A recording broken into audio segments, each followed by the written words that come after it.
Hey class, so today we are going to be going over and covering ideological revolutions in the Americas. So we are going to be discussing more of the colonial slash post-colonial, deconstructing European imperial power, and trying to see how Central and South America started to kind of migrate their way into new types of governments as soon as they started to push back against the European influence. I do understand that some of the few first decades after 1500 CE kind of overlap with some more ancient elements, right, or the Incan Empire and such, but we're going to kind of leave that to the side. I chose to make this a little bit more of a modern lecture. And so as we're going to be going through, there's some topics for us to consider, as always. Part one is going to be decolonizing this European imperialistic power, right, and kind of trying to determine how much influence and sway the European models had, right, let's say from the Spaniards, and how these various kind of relationships formed, right, and how they kind of evolved over time. We're going to be going over a few independence movements throughout the Americas. I chose to highlight a couple in particular because they were so large and monumental, but I did not have enough breadth of a time to deep dive into every single nation that was represented in the reading. There's a lot. There's a lot of history there, and so hopefully for future lectures I can dive a little bit more into a couple of them. But for now, for our semester, I think this will be enough for you. And then finally, we're going to be going over some communistic and authoritarian ideologies during these revolutionary periods, i.e. the famous one would probably be Cuba under Fidel Castro. So we're going to be talking about that a little bit more.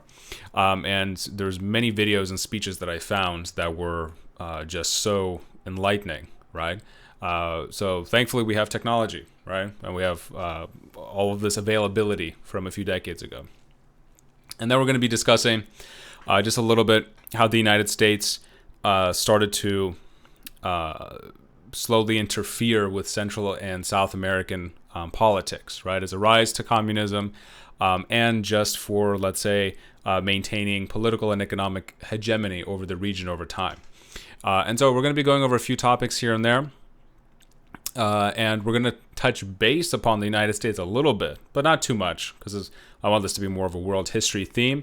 Otherwise, for U.S. history, you can just pick up any of the U.S. History courses that we offer. But without further ado, let us jump into part one. So decolonizing from European imperial powers. So as we start to sort of shift and fast forward from the French Revolution, your wonderful favorite section, probably, or one of your favorite sections, are French Revolution / Napoleon lectures. We have the sort of reverberations and the waves of the French Revolution just kind of spreading throughout the world. Because not only was this revolution, so impactful onto the nation of France, but because the French did have an overseas empire, it really did become sort of this global event, right? That so many people around the world just were in absolute shock, at the result. And so in conjunction with the American Revolution and the French Revolutions, right, kind of going back to back, Latin America, right, whatever comprises Central, South America, right, on all of those territories and regions of the Western Hemisphere, many of these territories started to look at these revolutions and ask themselves the important questions. Why are we, let's say, underneath the influence of X, Y, and Z imperial power? Is this a good relationship? Is it beneficial for us, or is it to our disadvantage? And so they start to really kind of change their mindset completely. And so we have the introduction of the Libertadores, referencing various kind of political leaders in this Latin American time frame, and various wars of independence, notably versus the Spanish and the Portuguese, because they were the two imperial powers that pretty much, conquered and influenced the entire region, right, going up until the United States. And so, these movements were gaining more traction. The people and the populace were continually asking themselves those important questions of liberty, power relations between Europeans and, let's say, the Latin Americans, and eventually forms of resistance were born and continued. We saw some in the early form of the Napoleonic age. So if you remember from our Napoleon section, during these kind of, all of those years that Napoleon was in power and conquering all of Europe as he did, Spain kept giving him, and the Iberian Peninsula, kept giving him an enormous amount of trouble. And so he kept having to go in and, just throw troops in to kind of quell the Spaniards because they kept revolting. They kept having guerrilla warfare. And so on top of having the American and French revolutions, these kind of very big definitive moments, right, of kind of severing the tie with the power structure at B in order to create a new power structure. We have this example from Spain of, even though, let's say, the quote-unquote tyranny and power is sort of governing / oppressing us, we can still revolt in meaningful ways and be essentially a thorn in the side of authority. And so all of these kind of culminating ideas from the world get funneled into, what has become known as the Haitian Revolution in modern-day Haiti, bordering on Saint Domingue.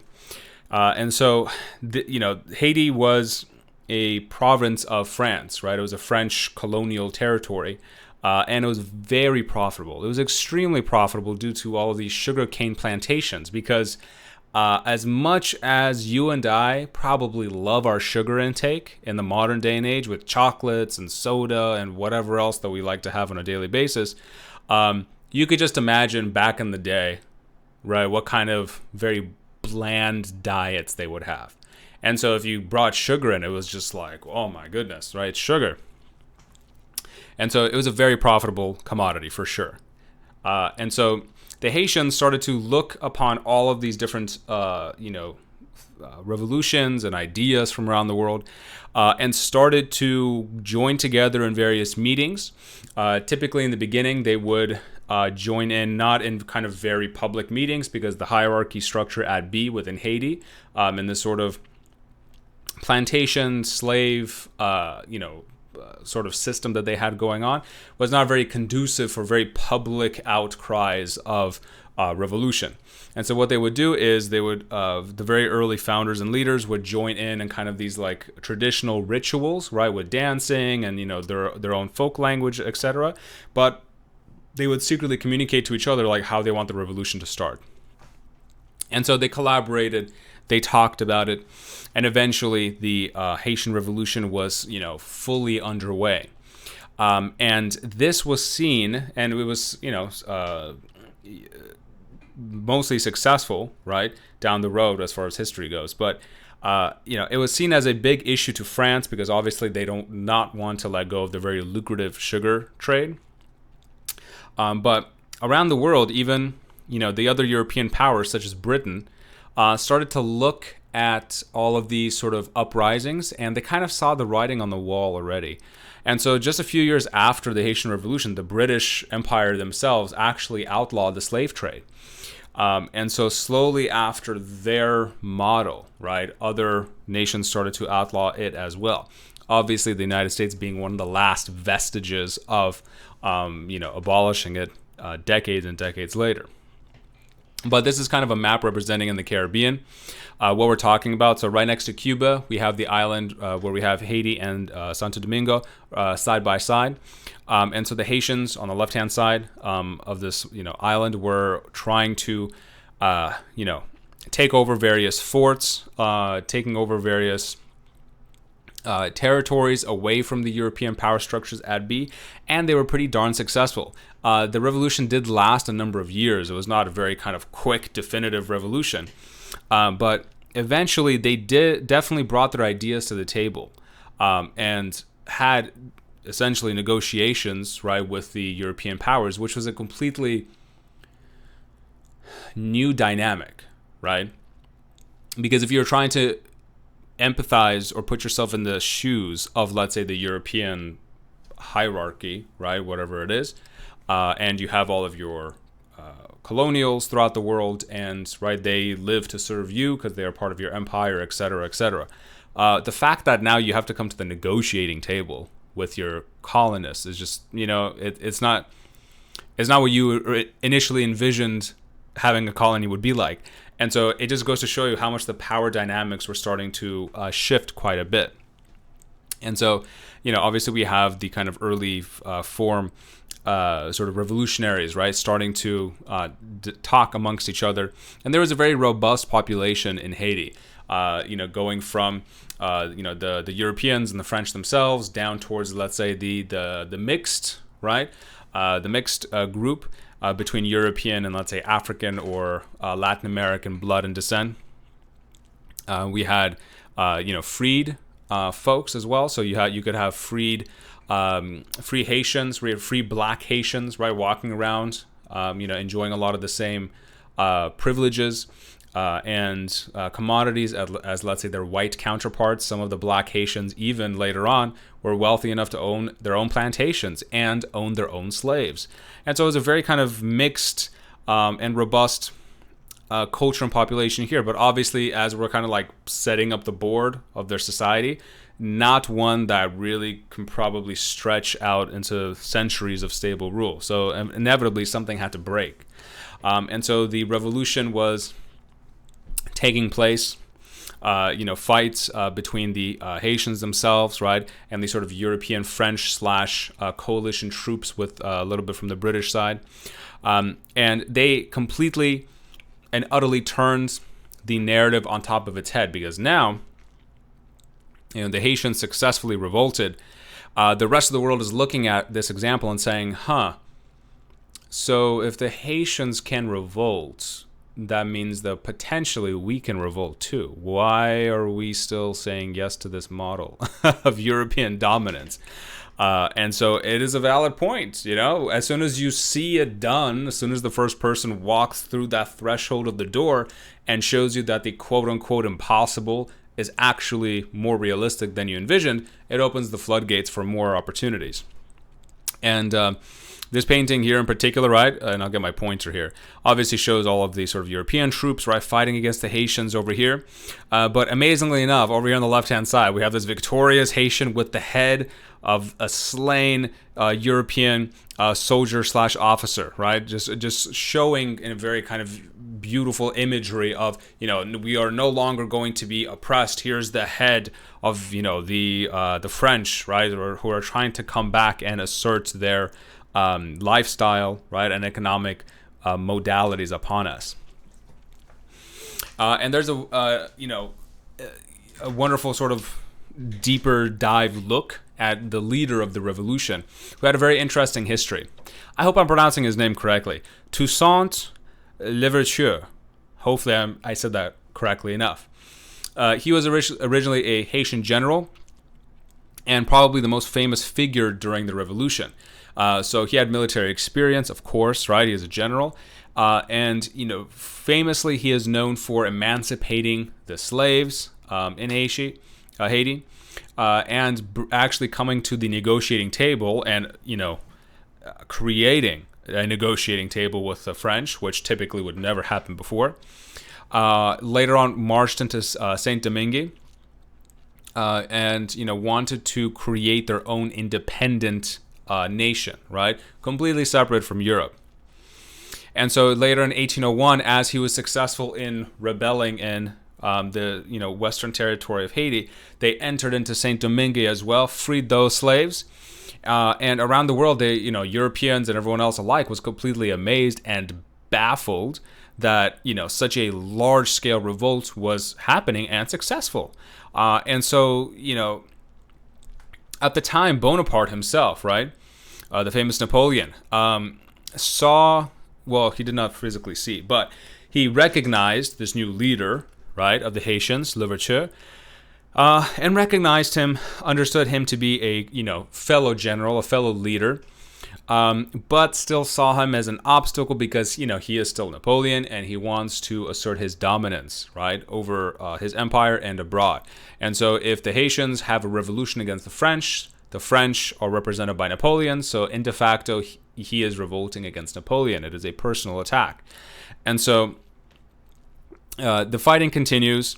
Napoleon ends up being the largest French army at that point in time ever to leave continental Europe by sea, right? So he dumps tens of thousands of troops onto these ships to sail over to Haiti. And so fighting ensues, as you might imagine.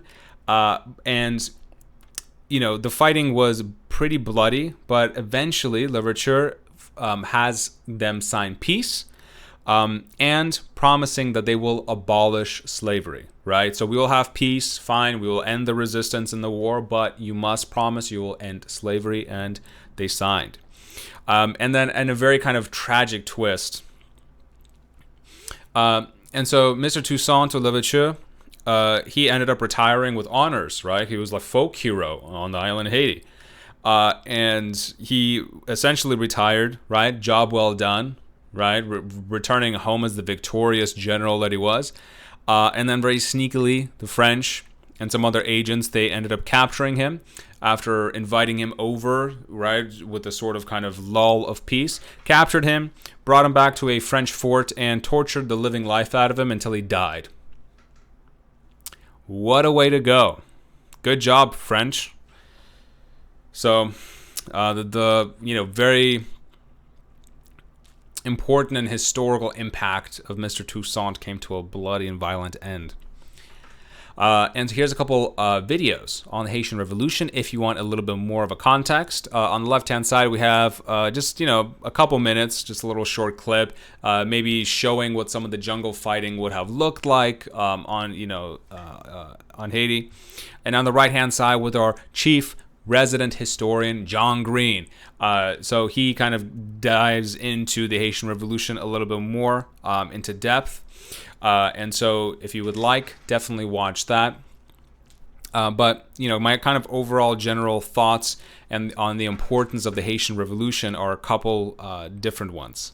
And so obviously it had, major ramifications moving forward. But what were they? Number one, that the French Revolution was not merely an isolated European event. It was having this global impact, right, and influence. Yes, you could argue that Haiti was just a French colony, so it's not really a global impact, but a global impact nonetheless, because we're going from Europe all the way to the Western Hemisphere. And other revolutionary movements were, in part, not completely based off of, but they grew inspiration from the Haitian Revolution and the American Revolution and the French Revolution, right? So they're picking all of these different sources, and as folks are reading more and becoming more enlightened with all the sort of nuances of the world events, they're putting all of this into practice. Number two, people within this Creole social class hierarchy that we ended up finding here.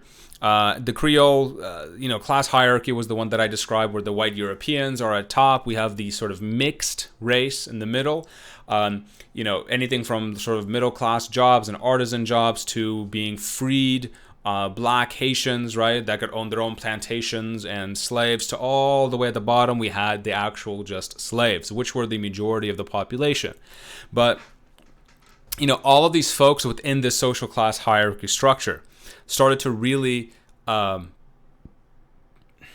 question their relationship with Europe and question, why is it that we have to be sort of these subsidiary servants to the Europeans, right? So it really starts to question the nature of things and completely starts to change the narrative there.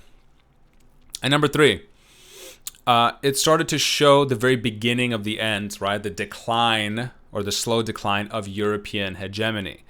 And so although throughout the 1800s, the Europeans would, still enjoy quite a bit of, let's say, dominance throughout Europe, throughout the world, the Haitian Revolution was kind of a very early onset example of a quote-unquote smaller group of people, smaller island, a smaller power, standing up against the quote-unquote unstoppable might of this European imperialistic power, right? In this case, the Haitians versus the French, right? A kind of David versus Goliath story, right? As we see in the Bible. And so, the main kind of thought around the world was, well, if France could not maintain a small island of quote-unquote just a bunch of slaves, how could they possibly govern a worldwide empire? And that's a legitimate question, right? If you keep telling, yourself and your nation and everyone around the world, well, and this goes for any European or imperialistic power, right? It does not even have to be European, but any kind of imperial power throughout history. If you keep telling your people that you are the greatest people on the face of the earth, our empire is strong, no one can stand up against us, right? We are so amazing. And then the group of people or this territory that's supposed to be subsidiary to you because you are so great and grand and amazing, if they successfully stood up against you, that kind of chips away at this built-up notion that you have, right, of the grandiose importance, right, of these group of people. And so, legitimacy questions start to arise, not just from the French, but the Europeans in general. Because the French were, right, an excellent example of European power and hegemony and, worldwide empires. And so now they started to ask themselves, well, who is truly fit to rule here and why? Should we truly consider the European model the model of the world, or, is there a better way and method here? So let us look at our first pit stop, Simón Bolivar. And so nicknamed the El Libertador. And so this particular, Venezuelan was very, very interesting and nuanced in many ways. But his main contribution historically, essentially was he was a great and very charismatic military and political leader who carved a bloody path in his vicinity in South America and rallied together numerous territories in order to create, in his mind, a unified state, a unified nation that could be just as strong or powerful as any European nation, right? And so he saw that all of these various regions and territories, right, in the Americas was broken up, and for good reason. You keep the populace divided, you can maintain the status quo. And so what he understood was, I need to start conquering my way through and kind of gaining more territory and more people, because then we can stand, I guess, more of a chance against the Europeans, right? We can really grow our strength.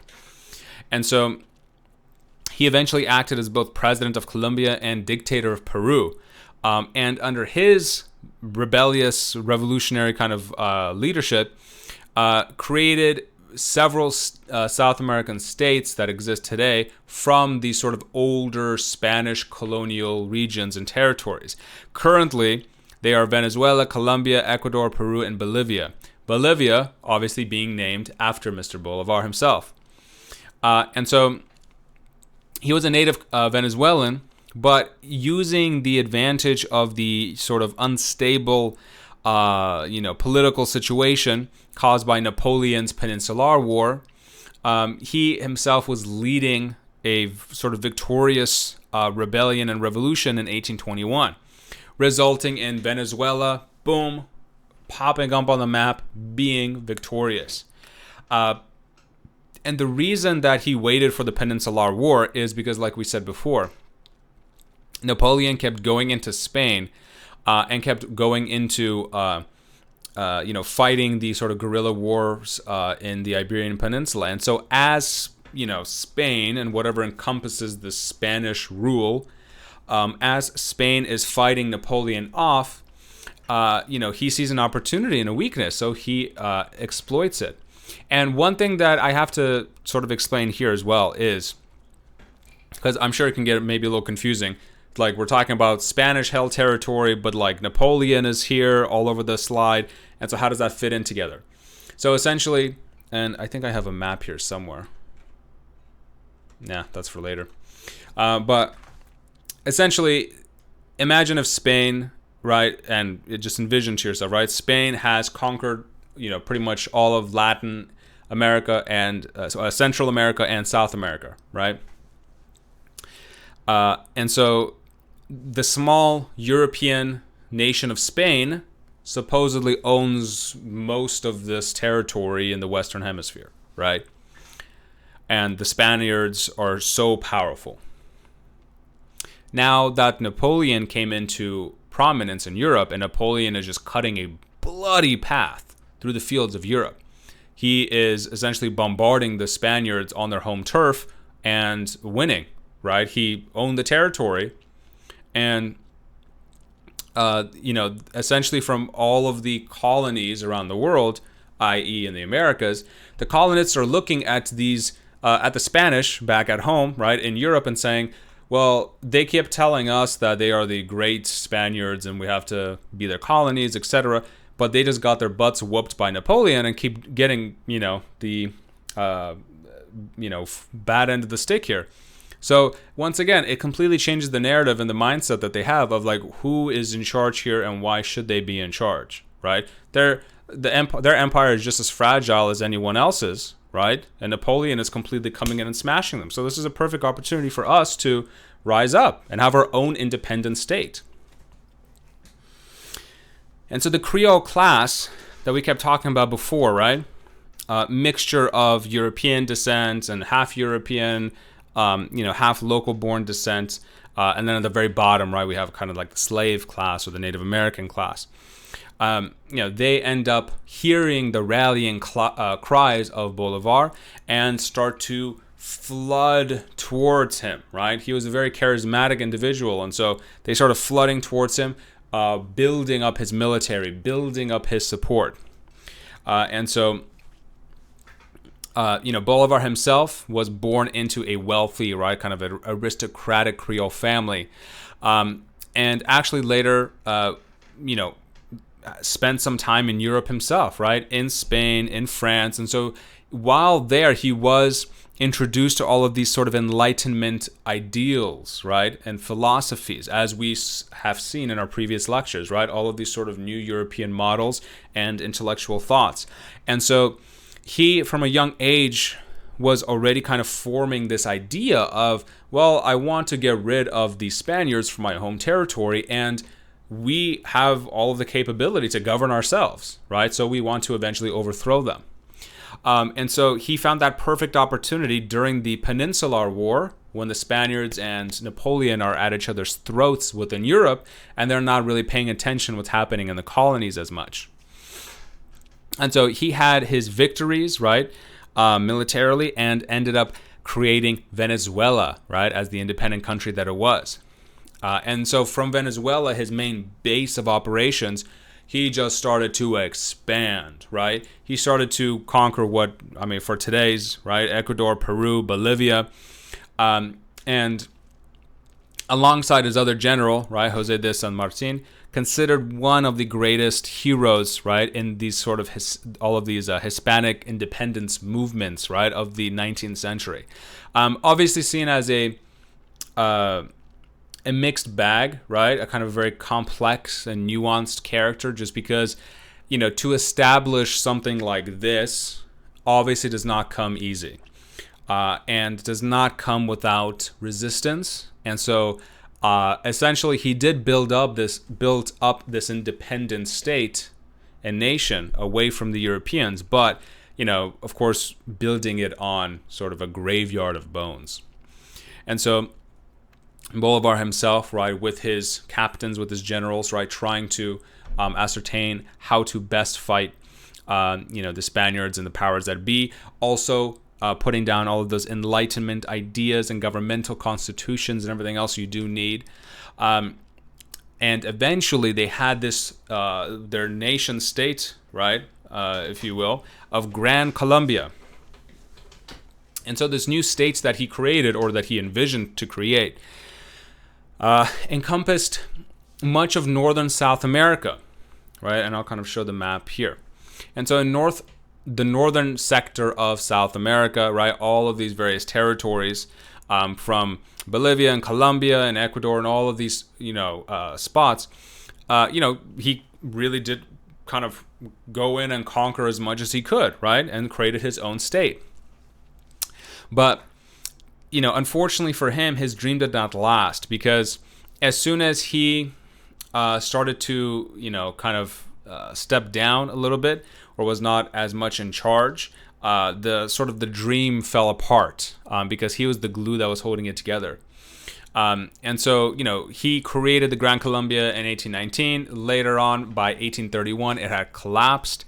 And a year prior to that, in 1830, as his dream was falling apart and he sensed it, he was giving his last address to this new nation of Gran Colombia, announcing that he would be stepping down from the presidency, but also giving advice to his people, such as, Colombians, gather around the Constitutional Congress. It represents the wisdom of the nation, the legitimate hope of the people, and the final point of reunion of the patriots. Its sovereign decrees will determine our lives, the happiness of the Republic, and the glory of Colombia. If dire circumstances should cause you to abandon it, there will be no health for the country, and you will drown in the ocean of anarchy, leaving as your children's legacy nothing but crime, blood, and death. Very interesting words. So essentially he is saying, hold this republic together, or you will have absolute chaos on your hands. And he was not entirely wrong there. His second quote, fellow countrymen, hear my final plea as I end my political career. In the name of Colombia, I ask you, beg you, to remain united, lest you become the assassins of the country and your own executioners. So he very poignantly understood that, yes, he built up this new nation, but it's your job to now maintain it. Otherwise, it's just going to fracture and fizzle apart, which means that there will be bloodshed. There will be all of these kind of nationalistic, people that want their own independence. Now, here's a couple of reviews. Not reviews, but a couple of videos. On the left-hand side, once again, our chief resident historian, John Green, right, gives us this kind of like overarching Latin revolutions, sort of discussion. Not necessarily just of Bolivar, but Bolivar is included in there, and a few others. But on the right-hand side, we have from Marie Arana, a TED Talk, and this is, if I remember correctly, around 15 minutes or so, something like that. And she just discusses Simón Bolivar. And so if you want a little bit more in-depth look at his conquests, his political leanings, the formation of his country, what kind of a person he was, she really kind of dives a little deeper into the nuanced viewpoint of who this guy was, what made him tick. It was a very interesting TED Talk, so definitely watch that if you have a little extra time. And with that, we're done with part 1. And we are going to be headed into part 2, the independence movements, the bulk of the lecture, right? Part 2. And so here, like I said previously, we're not going to have enough time to, go through every single nation that was represented in the readings. But I'm going to go over sort of, some bigger main beats.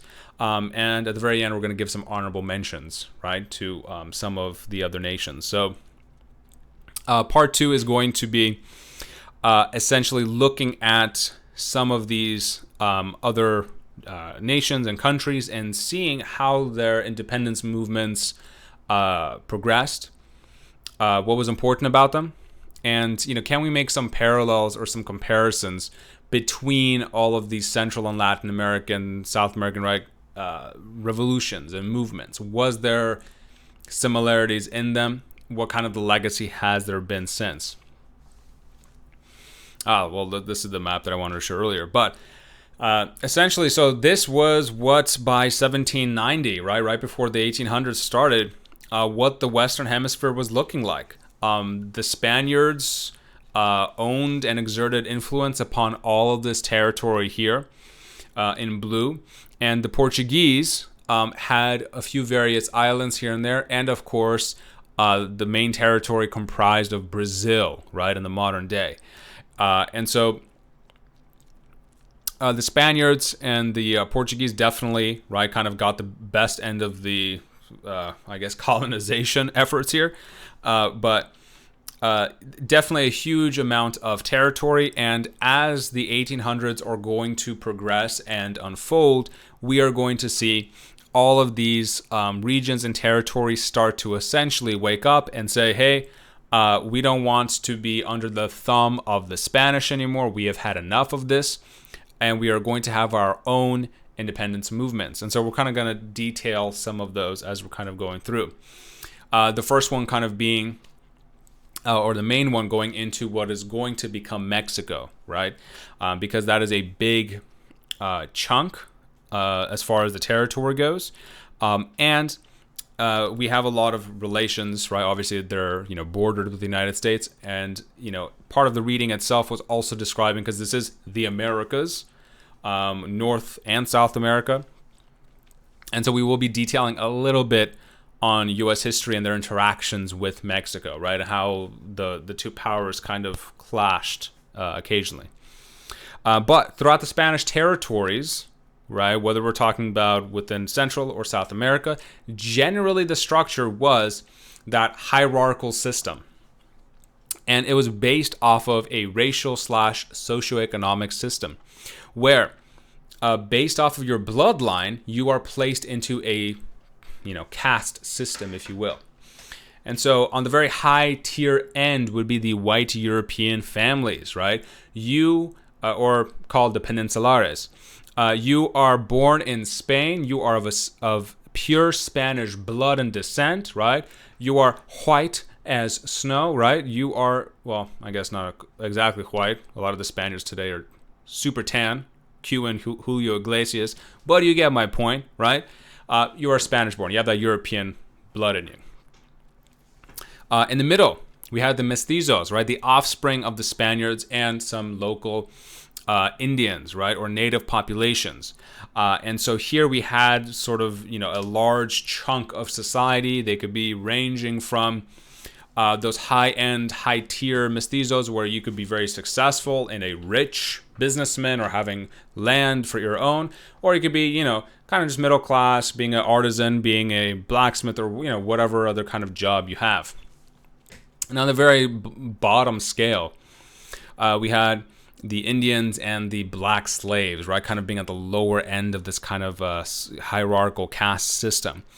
And so in the 1500s and the 1600s, as we start to see all of this progress, right, and they brought in this system from Europe, this kind of feudalistic system.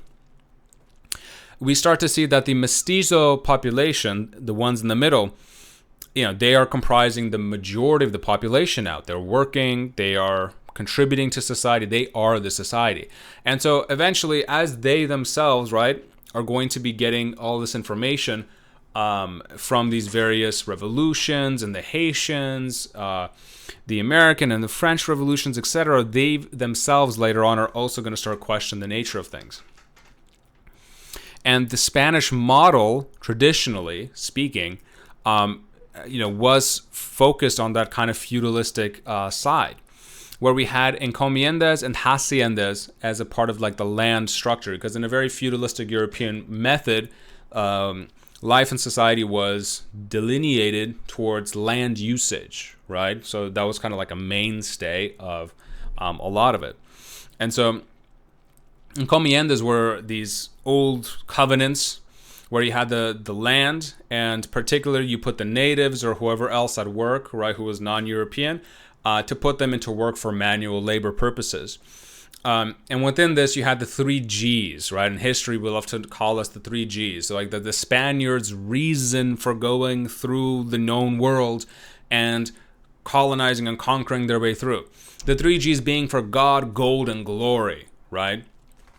For God, obviously, because you have to bring Catholicism to all of these heathens that do not know the glory of Jesus Christ.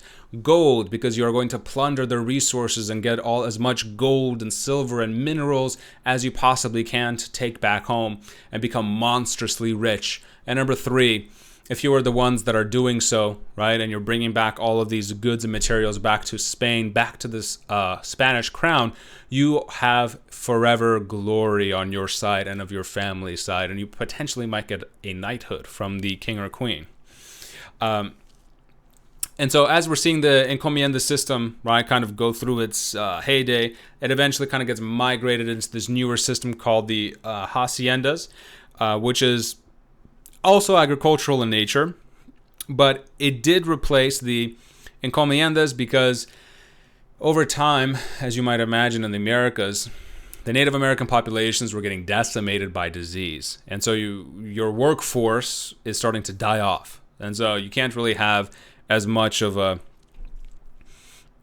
Native American-based agricultural system if disease is wiping them off.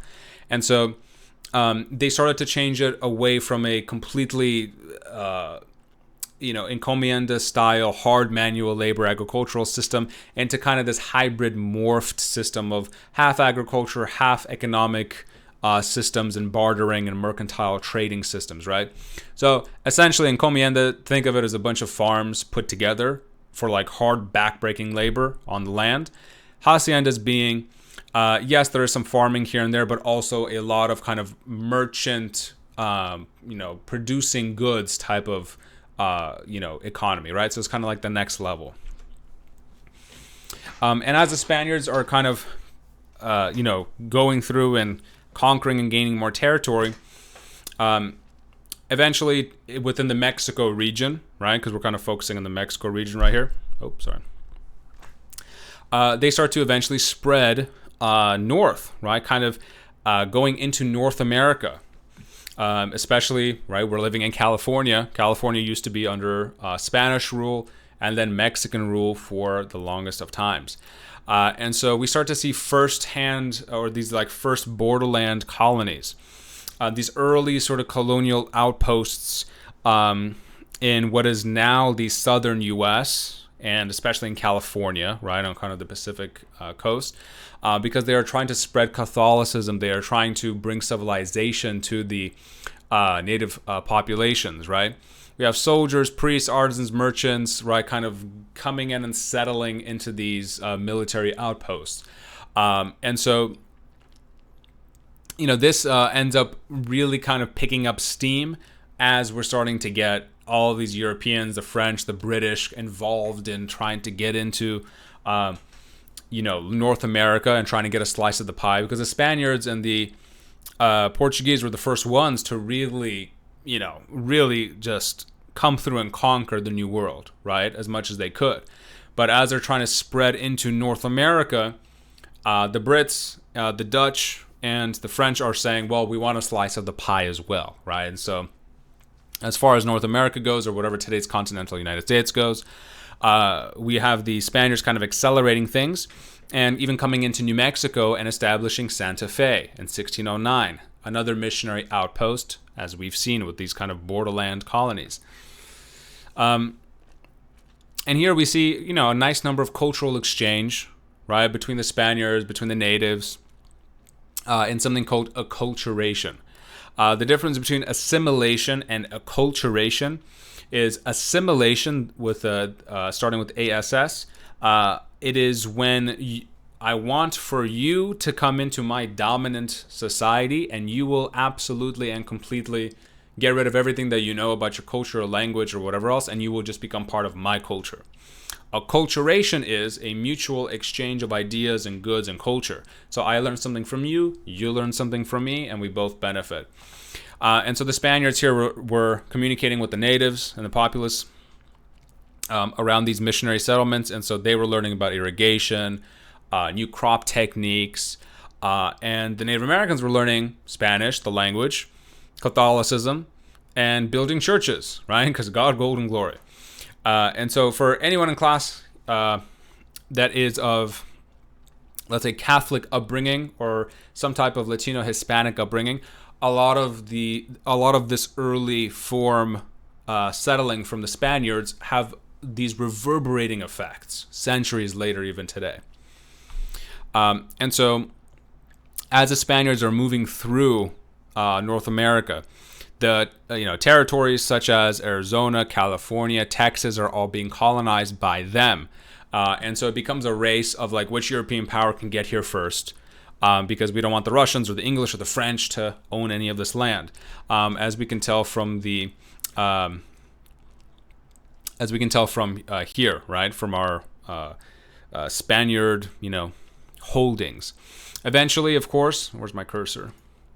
Eventually, of course, we are going to see that Florida is going to be gobbled up by the United States. The Louisiana territory here is going to become French-owned. And this northern territory is going to become sort of like Russian/British-owned. So eventually, as far as, for our U.S. history / world history, Mexican history understanding, the majority of the sort of old Spanish/Mexican territory is going to become comprised in this sort of darker blue shade over here. And then as the U.S., as the immigrants and the whites are pushing and bombarding into the West over here, we're going to start seeing that all of this border territory, right, of whatever is the modern U.S. is going to start getting gobbled up. And we're going to kind of detail how that happened and why.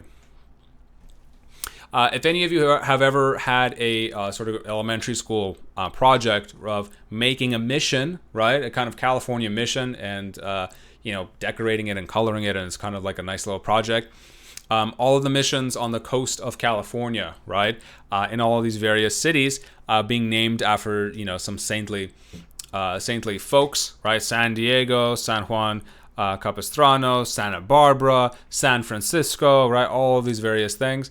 They're still there today, and a kind of monument and testament, right, to the Spanish explosion, right, and kind of migrating into these territories. And so those little mission communities that we were talking about, right, with the acculturation exchange, it was happening here, right, at the missions.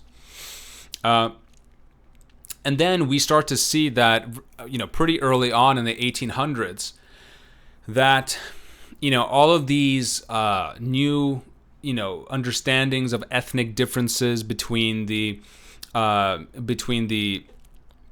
Europeans and the Native Americans, the mestizos, and all of that, people start to understand, especially if you're living within the mestizo, that central societal level, right? They start to understand that the European Spanish model is very strict, and it is not flexible and robust. Because if you are born let's say completely native or black, you're forever in the bottom section of society.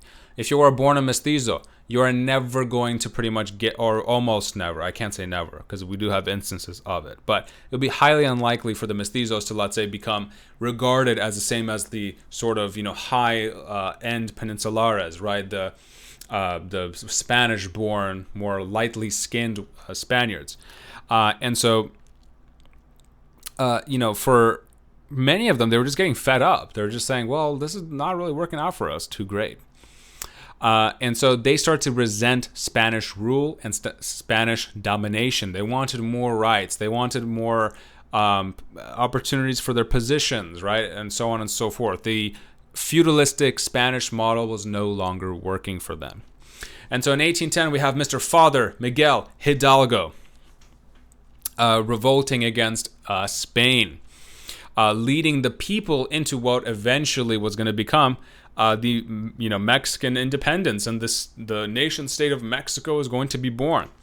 And so through various speeches that he was making, right, he kept crying out for equality, redistribution of land, and in his speeches, one of the most famous ones was the Cry of Dolores, right, the Grito de Dolores, and he was eventually nicknamed the Father of Independence.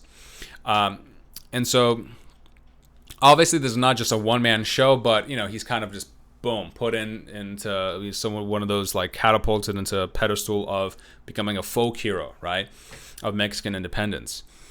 And this rallying cry of his for social equity, redistribution of land is going to become a very similar theme throughout a lot of the discussions we're going to be having, because the entire European Spanish model was essentially, we're going to come in and rule over you, you're going to do the work, and we're going to reap most of the benefits. And so for many of these territories, for most of them, the conversation is going to be about the people are oppressed, whether from European means or even from their own people, right? Whoever, some dictator is going to come into power. So they're oppressed, and we're going to start to see these kind of social movements from the bottom up rise up and essentially say, no. We are not accepting the status quo. This is not working for us. And so they're going to try to redistribute finances, redistribute land rights. So it's going to be a huge major theme going forward. And so eventually, as we do have the now newly created nation state of Mexico, in 1834, we see a conservative/elite rise up through the ranks. Antonio Lopez de Santa Anna, or betterly just known as Santa Anna. And so this is a perfect example, and we're going to see other examples as well, but just like Simón Bolivar, Santa Anna is a very famous one here. Essentially a authoritarian dictator-like, military ruler comes into power, and they try to consolidate as much authority as possible. And so he becomes the head of the government and starts to weaken the provinces, weaken their ability to self-govern, because he wants to centralize the rule. He wants to become the number one head honcho, and so you centralize the power. But in doing so, he was upsetting many of the local populations. The borderlands, right, or those territories where we were talking about our missions, right, and the Spaniards kind of creeping into North America, right, and kind of extending their influence there, they were getting upset. So especially in these borderland communities between what is going to become the United States and Mexico, a lot of folks here were getting upset with the Mexican government and with Santa Anna, and they were looking at, let's say, this new and rising power of the United States, right, the Americans. And for them, they were very privy to the Americans, right? Goods were cheaper to buy from them, jobs were plentiful, and most importantly, in Mexico, the government and Santa Anna and whoever else, they still maintained that old Spanish rule and way of thinking. And so for most folks, they looked at the two examples and they said, I do not want to be, especially if you're mestizo, right, or lower, I do not want to maintain myself in this Mexican/Spanish hereditary rule of this caste social system. But in America, I could be free and I can move up however much I want to. And so for them, they did not have that traditional sort of European mindset restricting them if they were to go to America. And so here's Mr. Father Miguel kind of rallying the people, right? Rallying the people/troops for social justice, for social equity, against, let's say, the authoritarian powers at be. And so seen as one of the sort of foundational members of the nation state of Mexico. And here's Santa Anna, right? That brutal and repressive authoritarian leader that came up in Mexican history and really started to, consolidate and centralize power. And so to the detriment of the people. And so on the borderlands, we essentially start to see that the most, famous catalyst for the eventual Mexican-American War, because the two nations did eventually go to war with another, essentially came down to the head of Texas, right, the Lone Star. And so I don't want to get too into it, because this is dipping a little bit closer towards U.S. history, but I'll try to summarize it as best as possible for world history's sake. But essentially, Texas was one of those borderland territories.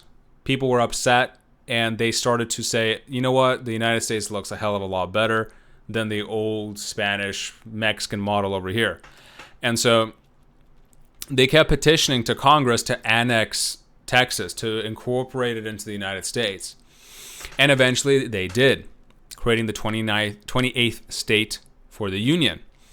And that just ticked off Santa Anna too much and kicked off the Mexican-American War, which lasted 2 years. Now, during this war, the United States and the Americans got the best of the Mexicans, right? The army was a little bit more professionalized, and because Santa Anna was essentially trying to centralize all of his power at the expense of all of the borderlands and their, let's say, not sovereignty, but their ability to delegate on a daily basis, right? That's kind of like the pitfall of centralizing government sometimes. They ended up losing the war. And so U.S. troops started to march into Mexico City. And they ended up forcing them to sign what is known as the Treaty of Guadalupe Hidalgo, essentially doing two or three main things. Number one, having all of this territory come into the United States. California, Arizona, New Mexico, Nevada, Utah, Colorado, Kansas, Wyoming. Huge chunk of land, right? And so in one of the largest redistributions of land and power in sort of North American history, one of them being the Louisiana Purchase from France, from Napoleon to the United States. They just paid for it in cash, bloodless. The other one here, yes, right, we have some bloodshed obviously in the war, but a huge amount of territory being given, right, from one side to another with the stroke of a pen. Number two, on the Rio Grande River, that is now going to be the dividing line between the United States and Mexico. And number three, out of all the residents left over in these states, they actually were given the choice. Do you want to stay in the United States, or do you want to go back down to Mexico and be a Mexican citizen? Out of all of those folks, only 2,000 chose to stay under the Mexican government. So most folks were actually staying put and trying to bide their time with the new American model and system, which goes to show that probably maybe they were more hopeful for this new American system than the old social hierarchy that was at play.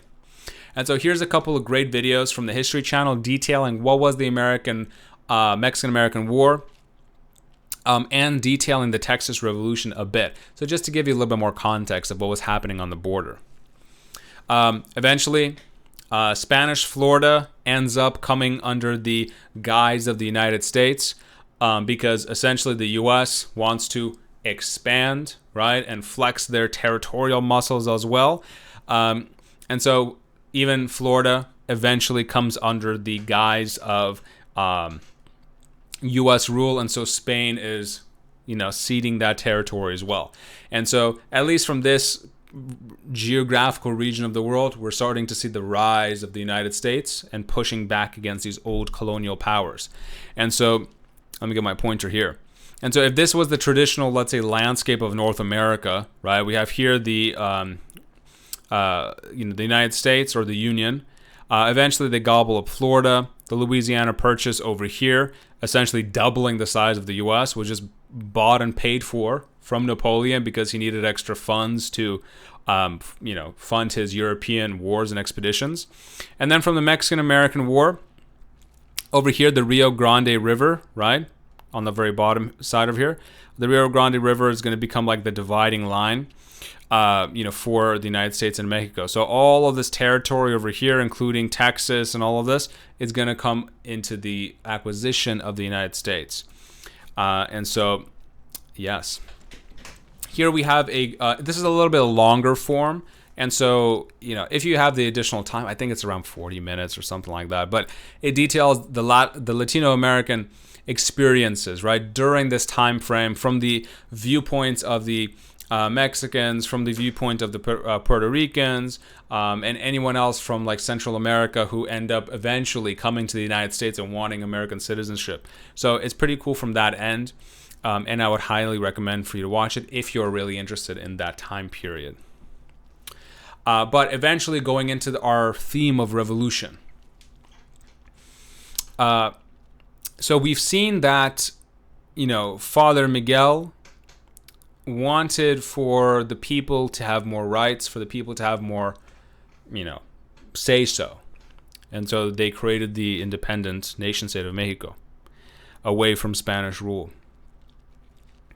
But even as we're going to see, and this is a major theme not just in Mexico, but all throughout Central and South America, as they start to get out of the grips of European imperialism, and they start to create their own nation states, right?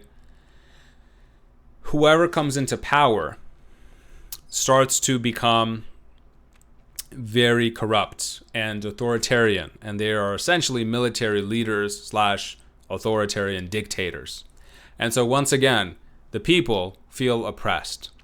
And so from the people's mindset, it's like, all right, well, we switched from the Spanish model now to just, it's a rebranding. Now it's the Mexican model, or the Brazilian model, or the Chilean model, right? Of just like from one dictator to another, essentially, but the people are just, abused. And so we ended up having the revolution of 1911 in Mexico, a huge struggle that was, trying to transform the nation and the government from all the corruption. Because, after, it all started in 1910 when the president, Diaz, failed to provide a stable line of succession. And so the political crisis arose between the agricultural sector, or the majority of the population, and this elite government sector, right? And so the Mexican Civil War from 1913 to 1920 began. And so we have this revolutionary, contingent that wants to see the downfall of the government, which now is being funded by and cooperated with the U.S. government. And for the, kind of defending the United States here a little bit, if Mexico is on the border of the U.S., you do not want the country that borders you to be in absolute chaos and anarchy. So I guess from their perspective, they were funneling money and support to the regime just to maintain peace and order, right? They wanted to retain it for stability. But the revolutionaries wanted, to change. And so on one hand, we have what is known as the counter-revolutionaries, or just the government of Mexico, run by General Victoriano Huerta, who was backed by the United States. And we have this new revolutionary leader that I want to focus on. And, there's so many decades and decades of all of this political, exchange of power that goes on, but I'm just going to focus on a few snippets, right? And so around this era, we have Emiliano Zapata, and I love this guy. So we're going to, in a couple of slides, discuss what his contributions were and what he believed in. But essentially, he was this, hugely popular revolutionary figure that shot up and that the people worshipped and beloved. Eventually, unfortunately, he was assassinated by the president's forces. And so, this whole civil war was having over 1 million dead, more than, 250,000 refugees fleeing to the border. And so from this one example alone, it's kind of going to be the unfortunate history of the 20th century not just the 20th, the 19th and 20th century for most of Central and South America.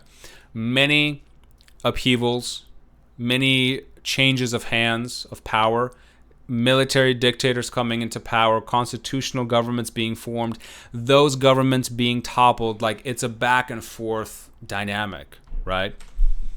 And so here we have Mr. General Victoriano Huerta. He was essentially the dictator / president of Mexico, whose regime united forces, that had opposing views to him. He was such a sort of evil, corrupt type of character that his very presence and being just inspired others to say, "Oh, screw this guy. We want to revolt against him." So he's very corrupt.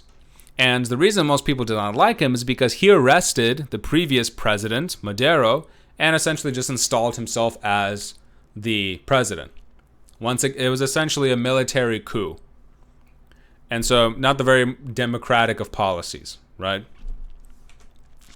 And so he still maintains that era of this old, if only I had a suit on me, right? But that old sort of, Spanish rule of, European excellence. As you can tell, the clothing here is very kind of stylish and European, and having the sort of European Spanish government, right, of stability and rule. And of course, having the class structure and keeping the plebs where they should be and working. But us, right, the rich and the elite, we will prosper. And so, tying in some themes of capitalism there, right? You have your elites, you have them making money, and you have the workers, right, in the middle class, working for the state, and then you have the rabble, right, underneath. And so here we have, his various generals kind of discussing policy, and how to fight all of these revolutionaries. And here, one of my favorite characters of Mexican history is Mr. Emiliano Zapata. And so he was essentially a folk hero, a revolutionary with, might I add, one of the most famous and studliest mustaches I have ever laid eyes on. And on the right-hand side, that is his most famous style, right? And him by wearing this, he turned himself into this kind of cultural icon of having his sombrero hat, right? Of having his very famous mustache, of having the bandolier across his chest, right, with all of the bullets shown. And so he became the poster child of revolution.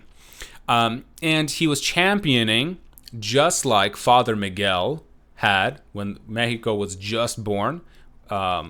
He was advocating for agrarianism, or the farmers, right, the farming class, and he wanted to redistribute wealth and power to those that did not have it. And so they started to wage guerrilla warfare against the powers at be, and it lasted, a number of years. And so Emiliano, definitely from the left-hand side, was just this, powerful character that started soon to represent more than even himself, right? He became this iconic figure. And we have primary photographs, such as on the right-hand side, of all of these revolutionaries now, dressing like Zapata, right? Because they want to have, some semblance of we are like Zapata. We are going to be the revolutionaries, and we are going to redistribute power and land to the people that actually need them. We are Mexicans. We are tired of the oppressive regimes on top of us, right? And so, so many folks are, gathering together, right, in this sort of rebellious phase, demonstrating even more, having mass meetings. And eventually we even see here, famously, even the women of Mexico start to join in the revolution. So it's not only just a male revolutionary movement, their wives, their daughters, their nieces are also getting in on the action. And so here we see the slew of women also being trained how to fire with their rifles. And just like Zapata, but in their own fashion, as we see on the right-hand side, her wearing the hat in a very particular style, her having the bandolier, right, and the rifle across. And so, it is truly kind of turning into this nationwide movement, right, from the ground up. And so we start to see, even up until the modern day, images of Zapata and all of the Civil War and the revolutions, even in kind of modern mural art forms and such, right? Always representing that the people are fighting and struggling for a better life against the powers at be. And so his legacy moving forward is that although Zapata was unfortunately assassinated later on, because let's face it, throughout history, or throughout modern history, whenever somebody starts talking sense and tries to help the people, they get axed, right? We have Zapata murdered, we got MLK murdered, Epstein murdered, just the list goes on, folks. And so his legacy was that agrarian reforms started to actually come into, prominence. And so the central government was having to contend with the fact that the people were not going to peacefully live with the old status quo. They wanted reforms, and they wanted it now. And so, after Zapata's death, his image was still used for decades. Even up until 1994, in Mexico, there was an uprising, and they named themselves the Zapatista Army of National Liberation. They used his imagery as well. So, this guy and his legacy had a long, huge legs, right, in Mexican history.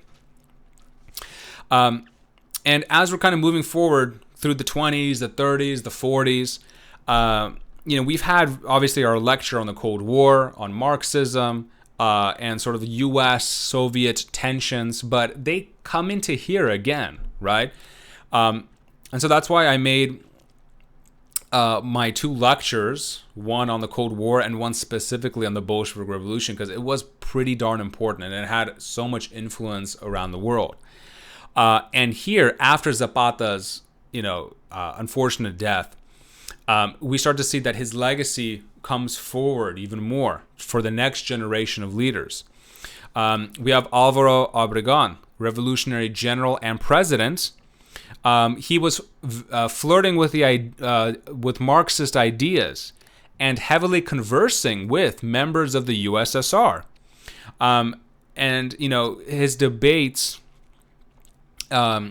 He was debating whether Mexico should enact capitalism or a form of communism for nation building.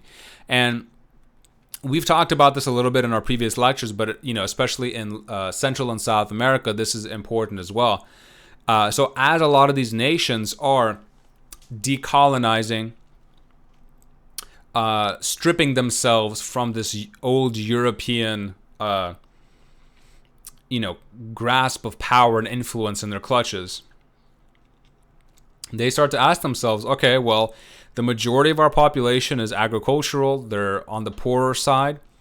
How can we bring forth the best change for our nation? And so the conversation there turns into, is it capitalism or communism? And my, explanation of this is always, capitalism has long-term almost limitless growth potential, but at the very beginning, it's a little bit slow to start.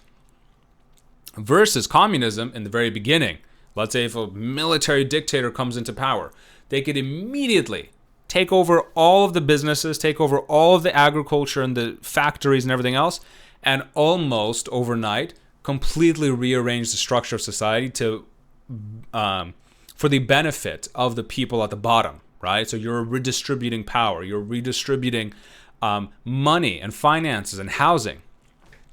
But slowly over time, the communistic states stagnate, right? Because eventually, after like a couple of decades, there's no incentive for you to work, because if you're getting paid the same, no matter what you do, then I don't really want to work as much. Take it from me. My family used to live in the USSR. And so even later on, we start to see Lázaro Cárdenas. He was also a general and a president, and was trying to revitalize a lot of these revolutionary ideas, fighting for peasant rights, sponsoring reforms, having the military involved in public work projects, and forcibly trying to take Mexico from a feudalistic hacienda economy, as we viewed a number of slides ago, into a modern industrial one. And so sort of the legacy of a lot of these territories are going to be that they are decolonizing from European powers. They are trying to decide for themselves what level of capitalism versus communism / socialism they are going to enact to better improve their population. And at the same time, unfortunately, we see that a lot of these instances, not just in Mexico, but other nations abroad, they are instituting this not from a democratically elected place, but in many cases, these authoritarian regimes, right, that are formed.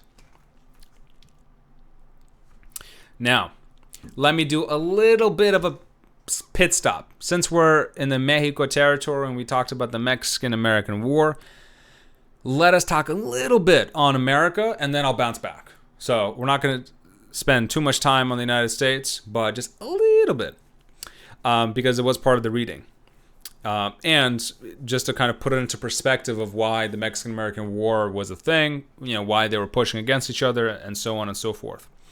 And because obviously the United States is part of the Americas, the United States being a very prominent role in the world currently and during the 20th century, I think it would behoove us just to kind of, very briefly set up what the U.S. was at this time. I will not go into too much terrible detail because most of this is going to be, let's say, getting into detail during actual U.S. courses, but we'll just put this into context for our class right now. So, as Mexico and the United States were butting heads, and eventually it led to the Mexican-American War, what was happening during this period of time in the United States, right? Sort of seen as the 1800s, the rise of the United States, right? The growing prosperity of the United States.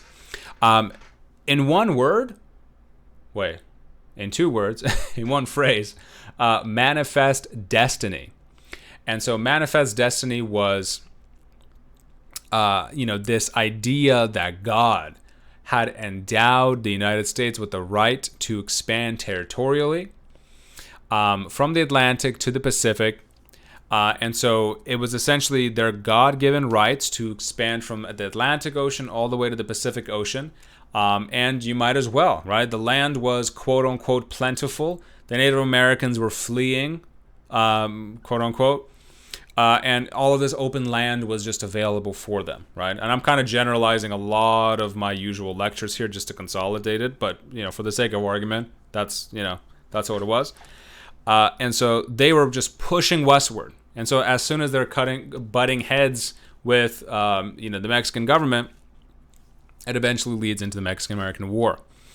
The painting on our left-hand side is part of John Gast's famous painting of American Progress. And you can see this at the, at the Autry Museum next to the LA Zoo, if you're ever there.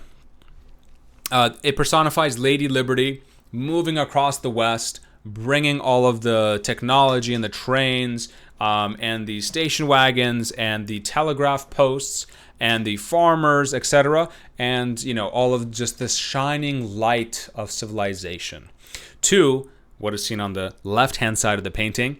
The wild animals and the buffalo roaming free, the Native Americans, right, as painted and portrayed as sort of savages, fleeing from the civilization kind of moving in, right? So this whole thing is about taming the land, right? Taking all this unbearable wilderness and actually putting some, rules onto it and bettering it.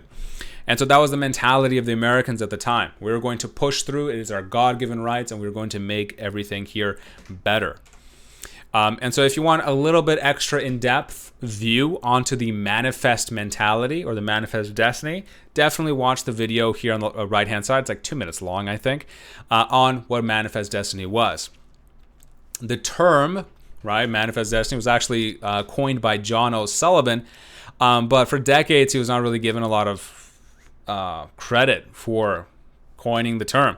It was later used in writings, right, as like historians were sort of digging through all of the primary sources, and they just found this term, and it was perfectly utilized. And so the whole manifest mentality was definitely kind of coming in and contradicting a lot of the Mexican / Spanish rule at the time. And so this painting over here, this kind of portraying sort of like the push westward. Especially here, right? You have pioneers, you have wagons, you have the and I'm just washing through a lot of my U.S. history lectures here, but you have like the Oregon Trail, all of these folks and migrants just pushing westward and settling as much as they can. I will make one little pit stop right now and give you a story. So for any of you that are actually listening to this lecture, definitely put this little story into your writings or your final or something, and I will give you brownie points. So back when I was, like almost 10 years ago, my GCC counselor, he's not around anymore, he's pretty old, Well, I mean, he's alive, but he's not a GC anymore. He retired. And so he was, every single summer he would take his students to a new camping trip, right? Arizona, Wyoming, or wherever else. And so for our year, and I decided to go, it was, towards Montana. And so we ended up retracing the Lewis and Clark expedition. We got a bunch of canoes, we packed our gear, and every single day we were canoeing like 12 to 15 miles, right, under the sun, and parking our canoes on the banks of the river and then camping out. Very sort of nice, rough, gruff camping adventure. And so the painting here with the mountains, right next to sort of the river, remind me of a one moment that I had during the camping trip where we were on the Missouri River. This big, large river, and we're canoeing. And then on the right-hand side for me, it was just these huge mountains and cliffs, as we see here. And as I'm kind of canoeing through, it's a bit cloudy, right? And so the water's kind of calmed down, and I'm kind of relaxing a little bit. And then I just, look up, and the clouds start to dissipate a little bit, and rays of sunshine start to beat through the clouds. Looks very beautiful, looks very picturesque. And I kid you not, as I'm looking up and the sunshine and the rays of God are just kind of coming through the clouds, a bald eagle comes out and starts to fly and soar next to the mountains. And I thought to myself, dear God, this is the most American thing I'm ever going to do in my life. I can't top that. That's it, right? That's all there is to it. And so that kind of sense, I suppose, of manifest destiny, right? Of going through this beautiful, untouched land and just seeing God and God represented everywhere, and the belief that, we need to push forward and etc. kind of all just encapsulated into that. So sorry, that was just my side story. Another, painting and portrait, right, of the U.S. kind of pushing on through majestically, trying to capture the territory and settle. And so here we have, just another map of what, the territories were like. And in general, the United States at this time, and we're not going to get too much into it, I believe this is the very end of my U.S. Slides, but eventually the United States, obviously, in the rest of the 19th century, especially in the 20th century, really starts to expand into their imperialistic or semi-imperialistic role in the world, right? They start to gain power. Their political/economic influence starts to increase. But importantly, I want to describe something here on the bottom left-hand side. So here we see Uncle Sam, and he's holding up something called the Monroe Doctrine. The Monroe Doctrine was, a piece of sort of a statement/legislation, if you will, by President Monroe. And it essentially told the European powers, once the U.S. was really coming into prominence, right, in the 1800s, and this was, in the 1820s, I believe, 1830s. And so the Monroe Doctrine essentially told all of Europe, stay out of the Western Hemisphere. This is our turf. And so as these, and I'm trying to put this into context because as all of these, Central and South American nations, right, and territories are trying to decolonize themselves, we ended up seeing that they're now trading. They're either trading it in for a repressive authoritarian regime at home, which is also treating the populace not as well as they hope for, or now let's say the United States is becoming this superpower and trying to flex its muscles, and so now the U.S. is going to start to exert some influence as well. I'm not going to get too much in depth with that portion as we're going through the lectures. Perhaps in future iterations of this lecture, I want to get a bit more into this, but I need to do my research first. But throughout all the last number of decades, essentially the United States, through CIA coups, secret money being funneled through to so many Central and Southern American territories and leaderships, essentially the United States definitely has their hand to play in what will eventually become, let's say, keeping the Americas subservient to the U.S., right? And just always trying to sow more chaos and discourse because it's to the betterment of the United States, right? And so I want to do more research and get into that later on for future iterations of my lectures, but definitely something for us to keep in mind. And let me try to adjust some of the lighting here. That might be better. Okay, so this is the primary source from John O'Sullivan for that Manifest Destiny that we were talking about. And you can read through this in its full entirety, but it kind of nicely encapsulates what the mindset of most Americans was at the time, right? They're gloriously moving through the land. They're not seeing any scenes of horrid carnage because, right, they're not sort of quote-unquote slaying their way through. They are not here to depopulate the land. We are merely entering upon untrodden space that is not being used, and we are doing so with a clear conscience. We are the nation of human progress.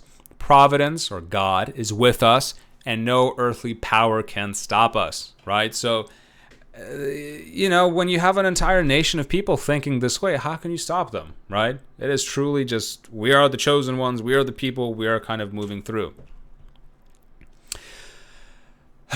Part 2 is done, and it is time for me to sip my coffee from none other than my GCC cup. Boom. Go to the student store, purchase yourself a cup. All right, so part 3, communist and authoritarian ideologies during revolutionary periods. So the authoritarian part we kind of discussed here and there. Military dictators rising into power, regime changes left and right. But probably the most famous example of the Americas having a revolution, aside from my favorite Zapata, right, as we all know, and his glorious stash, but probably the most famous one was the Cuban Revolution. And it is famous for twofold. Number one, it is a revolution in the Americas, as per our section right now. Number two, additionally, they became the most famous sort of poster child for communistic revolution. And might I add, they've been making it work for decades. Completely different discussion whether how successful or effective it has been. But as far as the rest of Central and South America, their sort of quasi-socialist / dictator authoritarian regime changes over the last number of decades, up to a century right now. They've had some socialistic elements in there, of course, but, Cuba was the one that was just, boom, just communistic overthrow, right, in its entirety. So, of course, the Soviet Union was happy. As far as the United States, they were not too overjoyed to have a new communistic state right on their doorstep. So, let us start with before Castro came into power. Let us talk about Batista. So Batista was, right, obviously part of the military and a politician, as all of you see the theme here, right? All of these leaders have some type of military experience, which tells us that it is not always a democratic way that they are going into power, because you need some clout with the military to get stuff done. And so, he was elected as president of Cuba from 40 to 44 and was backed by the United States, right? And so he was pretty much a dictator, but over time, we're going to start seeing how and why he was overthrown for the Cuban Revolution. But, he was running a pretty efficient, tight government. He was authoritarian and a dictator, so he was jailing his opponents, using terrorist-like methods, making an enormous fortune for himself and his associates. So not the most democratic ideals ever, right? And so while he was becoming monstrously rich, he was also, to his credit, expanding the educational system, sponsoring many public works, and fostering the growth of the economy. And so, it really, this has a very nuanced and kind of complex study, right? Because on the one hand, from all of our world history discussions, yes, we are born in the U.S. and we always keep getting fed the same spoon of, well, democracy is number one, freedom is number one, etc. But as we can tell, right, I think I can objectively say this. As we can tell, even now in our modern day and age, the democratic Republican system can be very messy, right? This political party, that political party, yelling, and just it's so difficult to come to a consensus.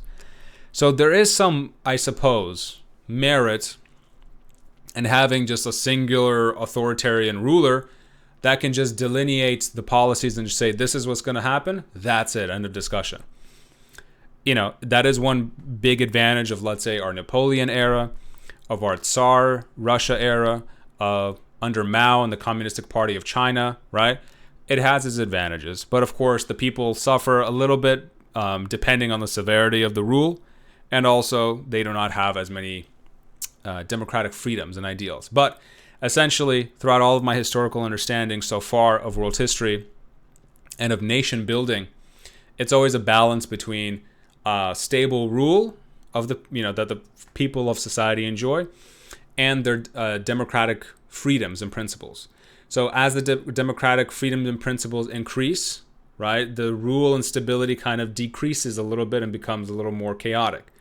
Let's say if we have a dictator or a singular ruler come in, very stable and very kind of tight ship, but some of the freedoms are lessened, right? Because if they have to jail you and your whole family to prove a point, they can. And so Batista was kind of in and out of governing.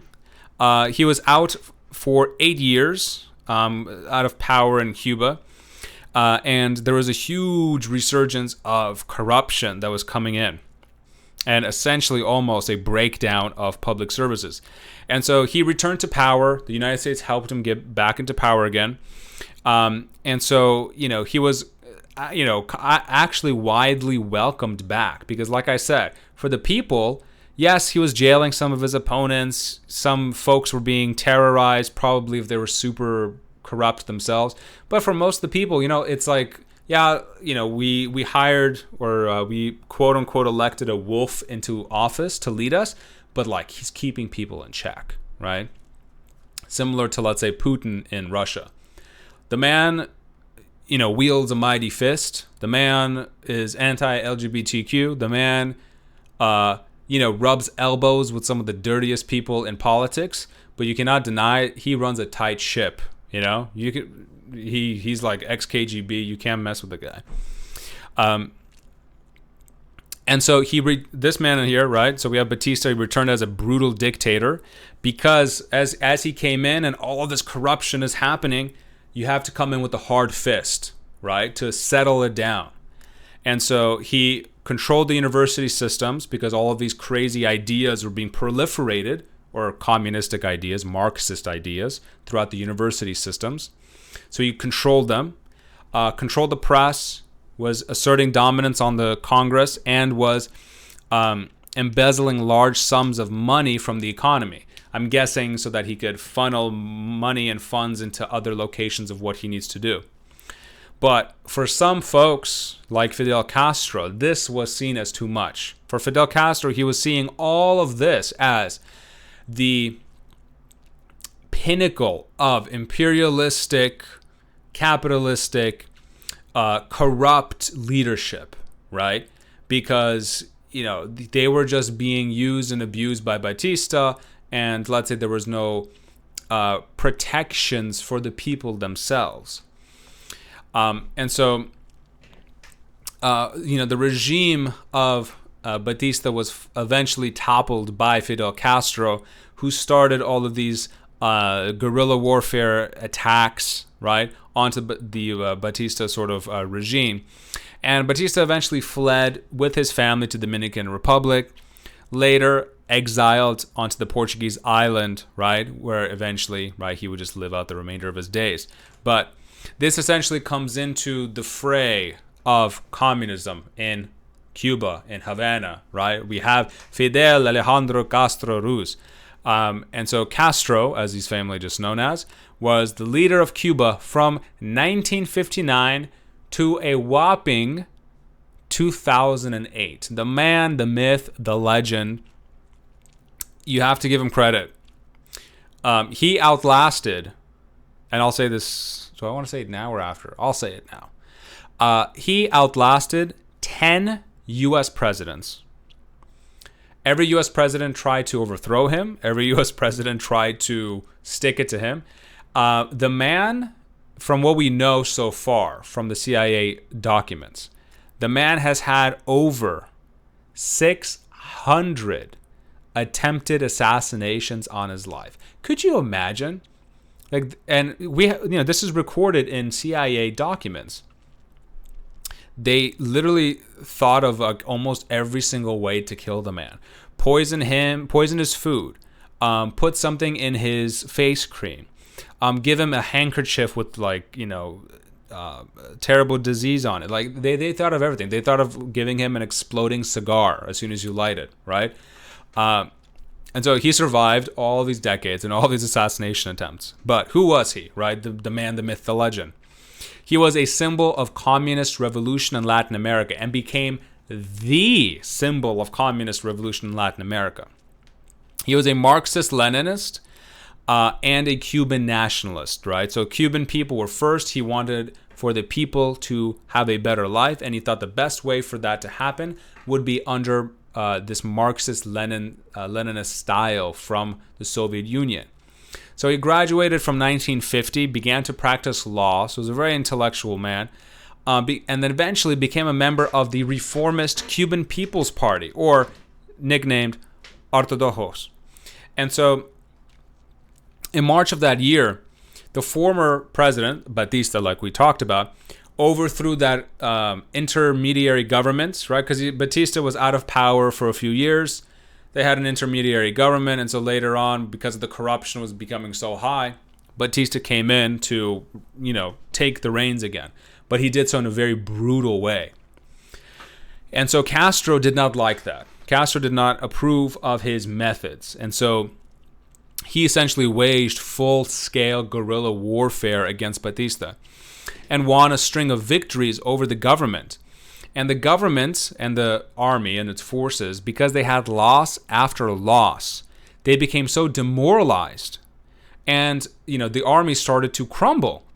And Castro's force of originally, there was many more than this, but originally his force of 800 or so guerrilla warriors eventually were defeating the Cuban government's 30,000+ professional army. It was seen as an absolute upset. But, to his credit, Castro was such a charismatic individual, so intelligent, so such a wonderful public speaker that he, was absolutely just he brought you in. You were enamored. You wanted to listen to more, and he was so educated and intellectual. He was speaking the truth, right? He was saying, you and your fathers and your grandfathers have been oppressed by the European model of imperialism, right? The Spaniards. Now they tossed in Batista and this U.S.-backed puppet and crony. You as the people, as the farmers, as the middle class, you're being oppressed, right? And so I want to bring freedom to you. And the folks were just rallying behind him. And his number two, Ernesto Che Guevara, or just known as Che Guevara, right? He was an Argentine Marxist revolutionary himself, also seen as a major figure in the Cuban Revolution, and styled his particular taste of all of this revolution as turning it into like a counterculture symbol of rebellion. And he himself later on in his sort of portrait started to become this global insignia of this revolutionary rebellious themes, right? And kind of spreading throughout the world. And so Castro and Che Guevara started to team up to bring communism, to Cuba, right? And to bring this new style of government to the Cuban people.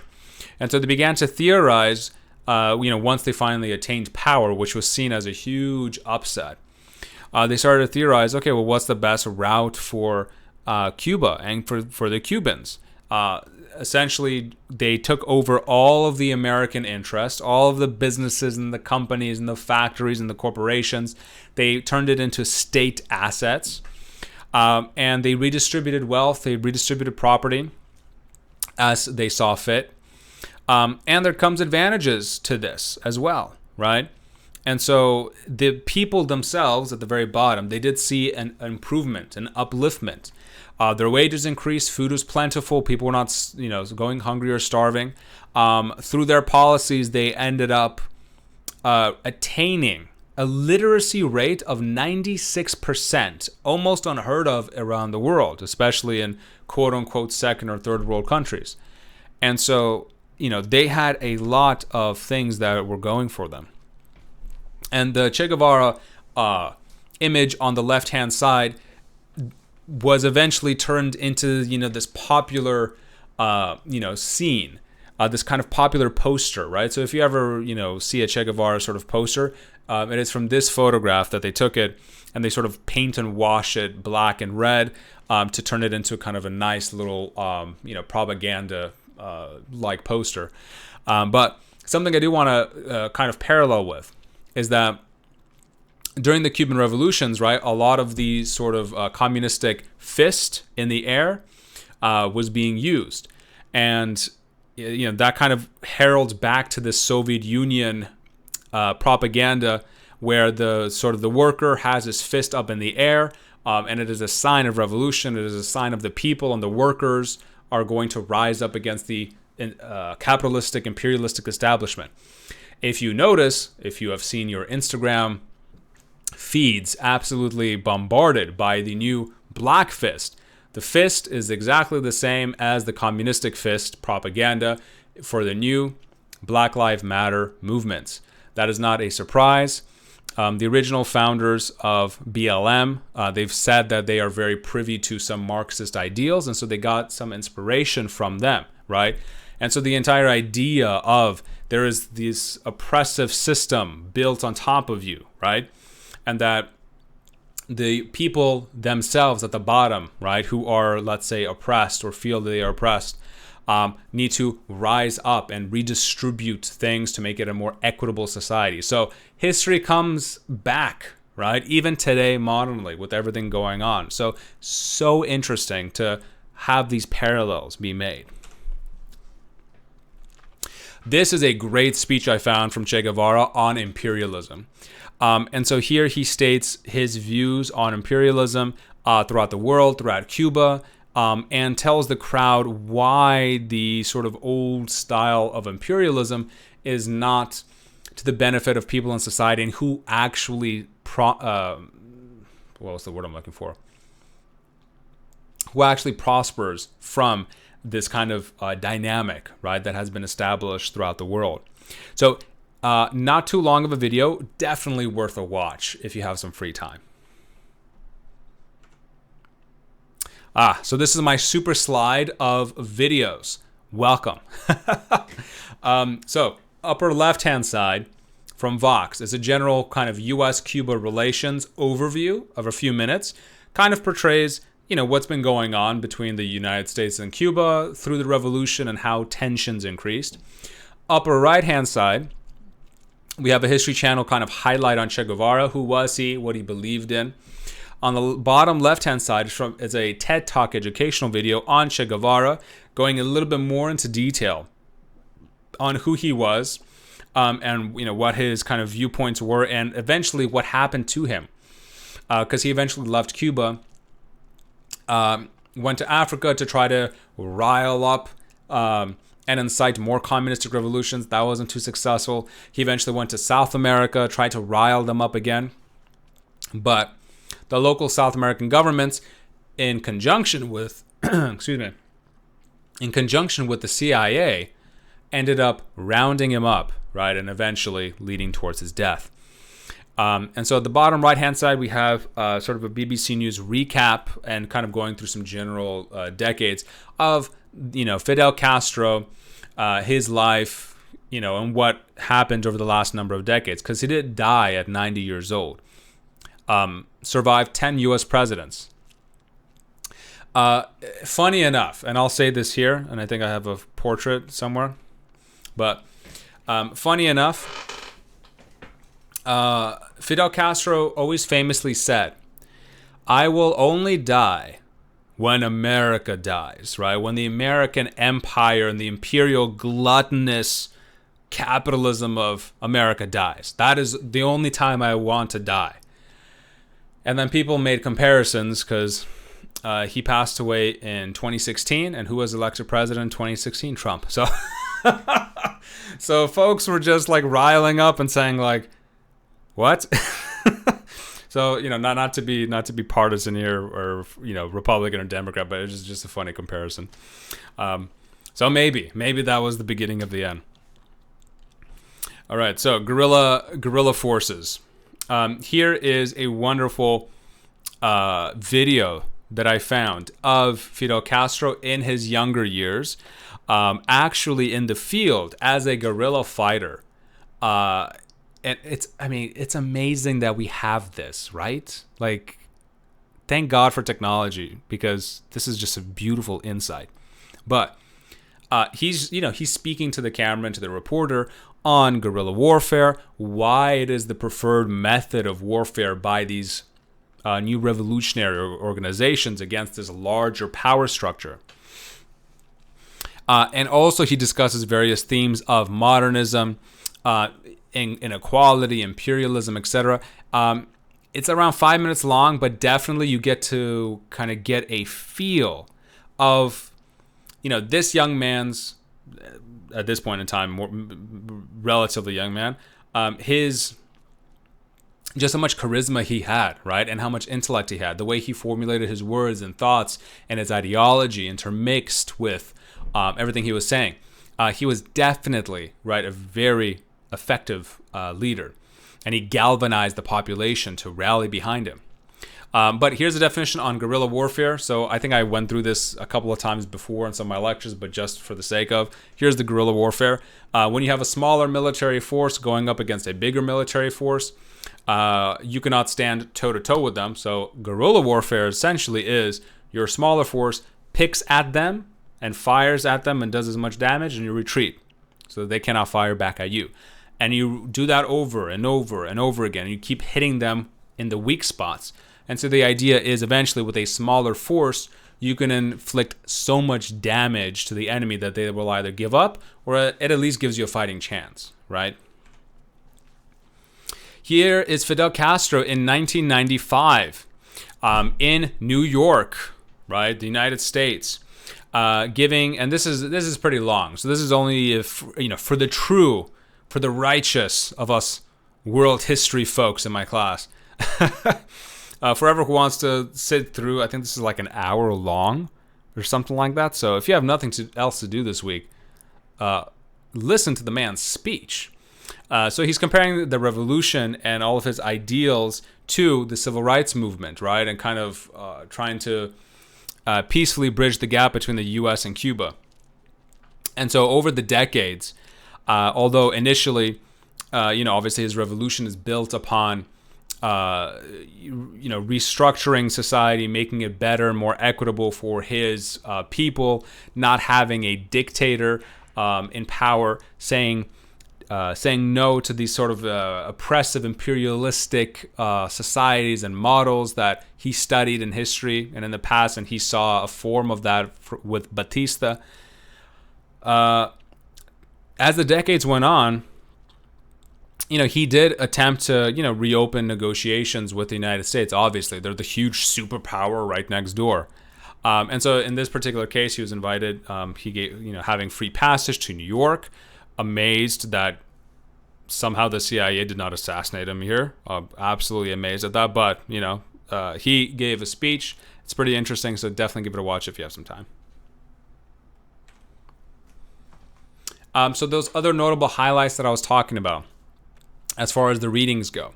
I did not have enough time this time around to make the all of the sort of in-depth views on Argentina, Chile, and Brazil. I wanted to add some stuff with the Sandinista revolutionaries in, let's say, Nicaragua.